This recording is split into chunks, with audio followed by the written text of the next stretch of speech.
नमस्कार साथियों, स्वागत है आपका अपने यूट्यूब चैनल नीर केमिस्ट्री पाठशाला में और मैं हूं ब्रजेश कुमार।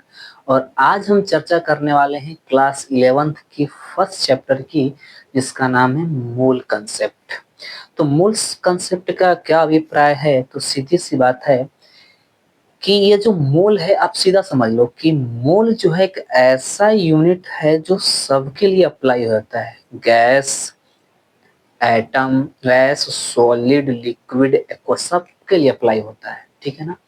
हालांकि मैंने सिंपल भाषा में एक बात बताई है, लेकिन जो मोल है तो मोल का अलग अलग उसमें पार्टिकल्स कंटेन होते हैं। तो क्या होते हैं वही, चलिए देखते हैं। तो यहाँ है हमारा मोल। मोल क्या होता है? तो यहाँ से quantity of substance, which which contain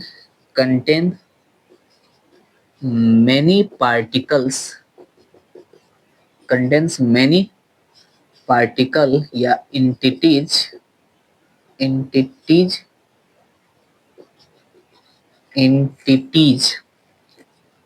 as present 12 gram of carbon 12 atom है। क्या बोल दिया आपने? हाँ, यही बोल दिया कि जो मोल होता है ना, मोल, सीधी सी बात देखो, इसी लाइन में छिपा है। जो मोल होता है ना, वो कार्बन 12 एटम का 12 ग्राम का जो हिस्सा होता है ना, 12 ग्राम में जो आता है ना, उसी को मोल बोलते हैं। फिर से एक बार सुनो कि कार्बन 12 एटम के 12 ग्राम लेने पर उसमें जितना भी पार्टिकल प्रेजेंट होता है, उसी को हम क्या बोलते हैं? मोल है। अब आप देख लो यहाँ पे कि अगर मैं बात करूं कि number of atoms in 12 gram of carbon 12 atom equal to 6.023 into 10⁻23। Clear है? अच्छा, मैं 12 ग्राम कार्बन एटम क्यों कार्बन 12 क्यों कह रहा हूं? तो देखो, कार्बन की अगर मैं बात करूं तो 6 कार्बन 12, 6 कार्बन 13 और 6 कार्बन 14, ये कार्बन की जो मेन 3 आइसोटोप्स होते हैं वो ये होते हैं।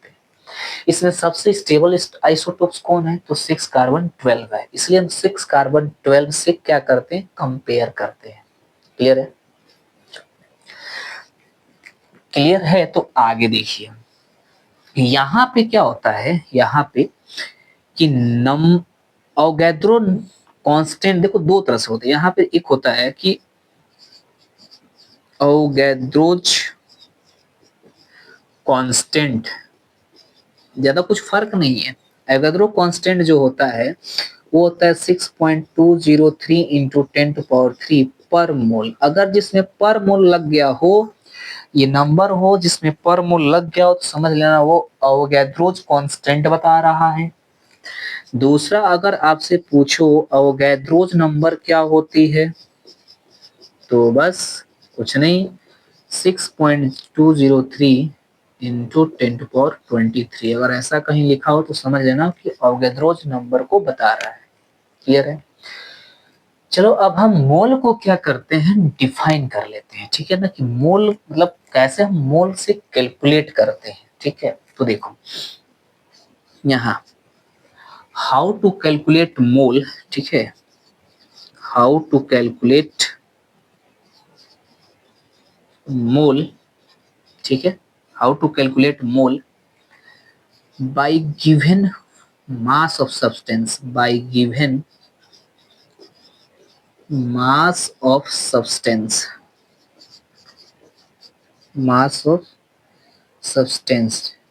ठीक है, mass of substance। क्लियर है? तो देखो यहाँ पे क्या होता है कि मोल इजकल टू क्या होता है? Mole is equal to given mass of substance, divided by molar mass. Molar mass. Clear है? अगर हम मोल कैलकुलेट करने को चले तो मोल हम कहते हैं कि किसी सब्सटेंस का मास गिवन हो, किसी भी सब्सटेंस का मास गिवन हो, तब अगर हम उसमें मोलर मास से क्या कर दें, डिवाइड कर दें, तो जो हमें मिलता है उससे हम क्या बोलते हैं, मोल बोलते हैं। अब कैसे रिप्रेजेंट करते हैं, तो इसे कॉपी कीजिए, फिर हम आपको बताते हैं कि इसको हम फॉर्मूला कैसे बनाते हैं, रिप्रेजेंट कैसे करते हैं। तो कॉपी कर लें।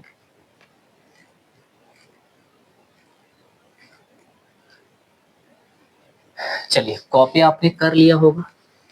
आइए हम आपको सिखाते हैं कि कैसे हम करते हैं।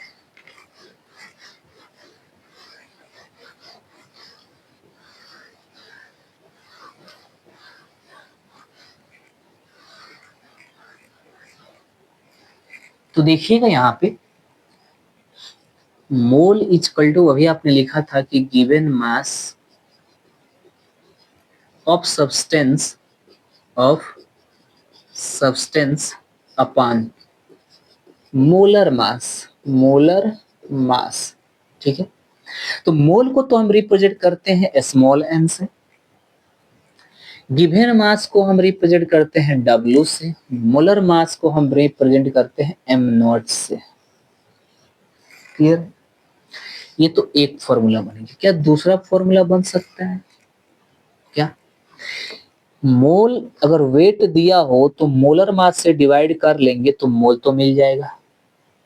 क्या हम डब्ल्यू निकाल सकते हैं? हाँ, कब? जब मोल दिया हो तो हम मोलर मास से मल्टीप्लाई करके डब्ल्यू निकाल सकते हैं। तो डब्ल्यू इज इक्वल टू, देखो अगर हमें ये चाहिए तो इसका हमें इधर क्या करना पड़ेगा, मल्टीप्लाई, तो मोल इंटू क्या हो जाएगा, मोलर मास। क्लियर है ना? तो यहां से आता है कि ये है मोल।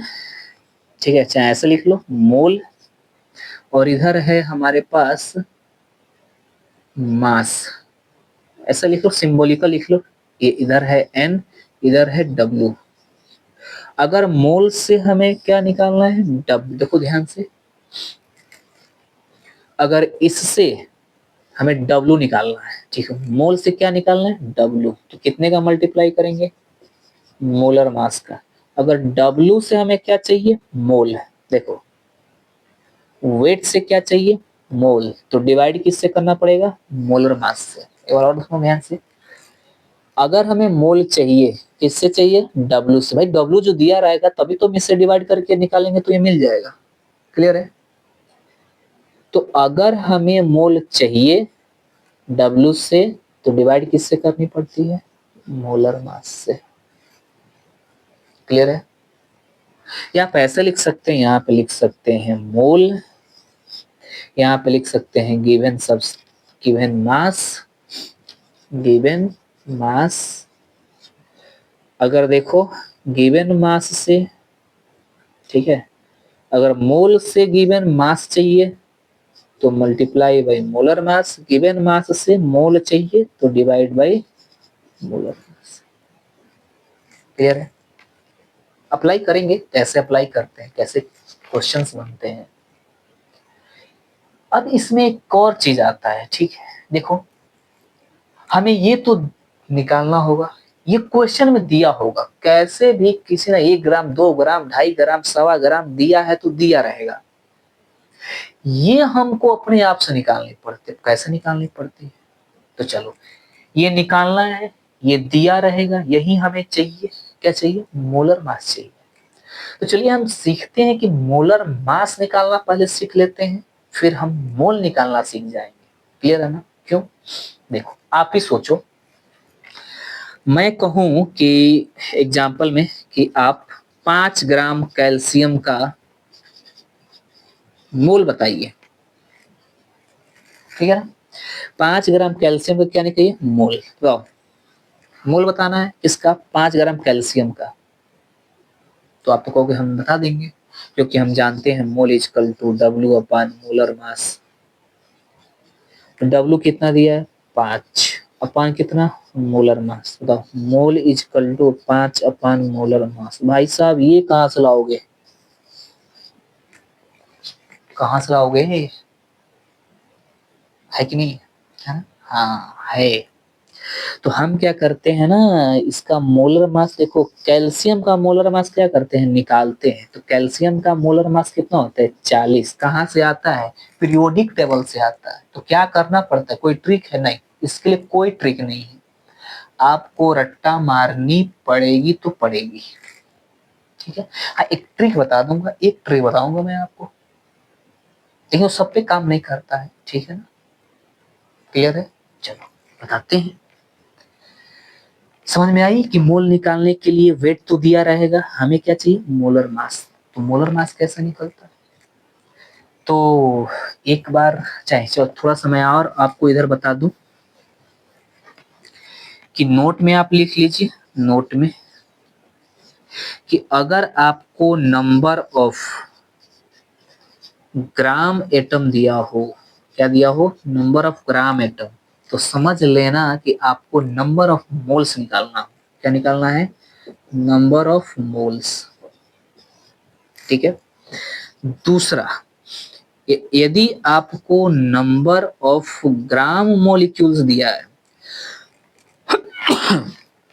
नंबर ऑफ ग्राम मॉलिक्यूल्स दिया है, तो समझना आपको निकालना है number of moles of molecules, moles of molecules, है ना। ये थोड़ी थोड़ी ऐसी इसकी भाषा है ना कि जो बड़ा कंफ्यूजन कर देता है।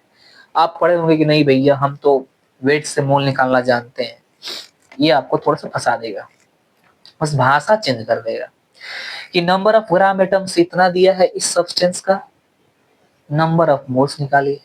आप पढ़े होंगे अरे ये क्या है, हम तो वेट से पढ़े हैं, ये तो कभी देखे ही नहीं। हाँ तो ये भी होता है, और अब देख लें और इसे कॉपी कर लें, दिमाग में बैठा लें, क्योंकि जब हम क्वेश्चन करेंगे तो इसकी जरूरत पड़ेगी, पड़ेगी ना। ठीक है, तो इसे कॉपी करें, फिर हम आपको मोलर मास निकालना सिखाते हैं।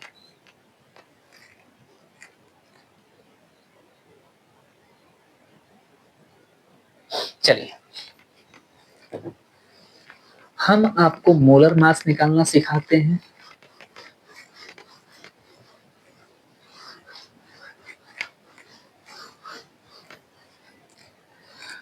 कैसे मोलर मास निकालना सिखाएंगे, तो देखो आप पहले तो फॉर्मूला लिख लो। एक होता है फॉर्मूला कि जिसका एटॉमिक नंबर, ठीक है ना, जिसका एटॉमिक नंबर क्या होगा, इवन होगा, उसका तो हम कर देंगे डबल। क्या निकाल, देखो मोलर मास निकालेंगे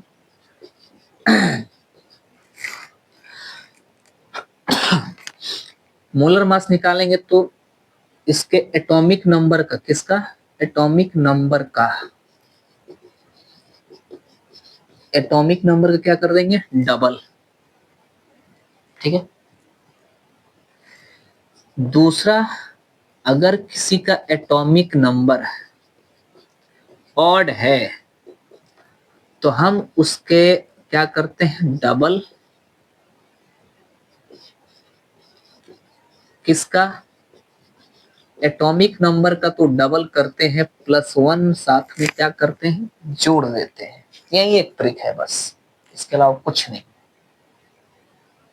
अब कैसे फॉर्मूला अप्लाई करेंगे, देखो हाइड्रोजन तो ऐसे नेग्लेजिबल है, छोड़ दो, नेग्लेजिबल नहीं है, मतलब वो है ही ऐसा आदमी कि उसको हम काउंट नहीं कर सकते, उसका मोलर मास एक ही होता है। ठीक,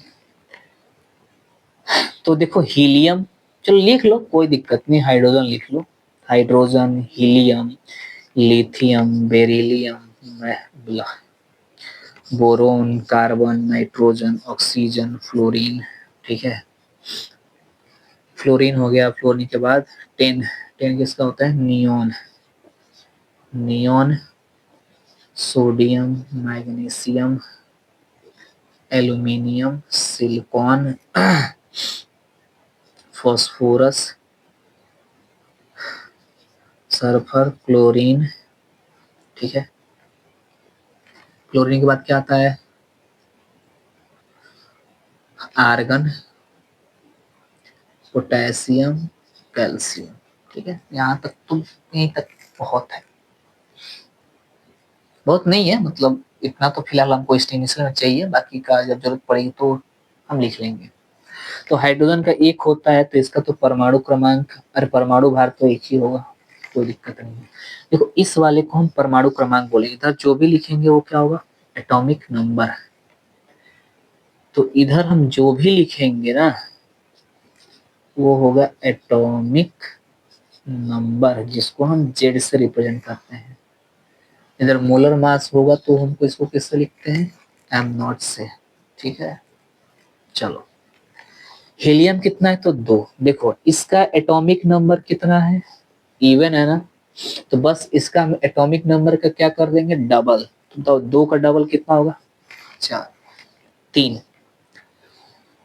इवन है ना, इसके एटॉमिक नंबर को क्या करेंगे, डबल। तो 3 का डबल कितना हो जाएगा, 6। एक जोड़ देंगे तो कितना हो जाएगा, 7। 4 का डबल कितना, 8। लेकिन इसका थोड़ा रेयर है, इसका कितना आता है, 9। थोड़ा सा ना इसको याद रखना पड़ेगा। इसका तरफ 5 इवन है ना, इवन का डबल 10, उसमें एक जोड़ देंगे तो कितना हो जाएगा, 11। 6 कार्बन का कितना, 12। 7 7 का कितना होता है, 14। ये भी थोड़ा सा ये है, इवन है लेकिन डबल करने में 15 आता है, 15 स्टेबल नहीं होता है, 14 स्टेबल होता है इसका। ऑक्सीजन कितना होता है, 16। इसका कितना, इसका कितना आता है, फ्लोरीन का 19। नियोन का कितना, 10। 10 का कितना आता है, 20। इसका कितना, 11। 11 का डबल कितना होगा, 22। एक जोड़ दो, 23। मैग्नीशियम कितना, 24। एल्यूमिनियम कितना, 13। 13 दूना 26 और एक 27। इसका कितना, 28। फॉस्फोरस कितना, 15। 15 दूना 30। इवन है ना, 15 दूना अरे ऑड है ना, 15 दूना 30, एक जोड़ दो, 31। सल्फर कितना है, 16। कितना हो जाएगा, 32। क्लोरीन कितना है, 17। 17 दूना 34। थोड़ा सा ये अधिक है, ये 35.5 ही आता है। ठीक है, इसको कुछ को याद करना पड़ता है। आर्गन का कितना आता है, 36। इसका 19। तो इसका आता है 39। इसका आता है 20। तो इसका कितना होता है, 40। ठीक है, तो ये सब क्या है, मोलर मास है। क्या है, मोलर मास। ठीक है, कितना, तो इधर जो भी आया है इधर सब के सब क्या है, मोलर मास है। क्लियर है, तो इसे कॉपी करें। आज के लेक्चर हम इतना ही रखते हैं, इनिशियल है, थोड़ा सा मैंने इंट्रोडक्शन दिया। कल हम कैलकुलेशन ऑफ मोलर मास करेंगे, फिर हम मोल पर बहुत सारे क्वेश्चंस करेंगे। तब तक के लिए धन्यवाद, कॉपी कर लें।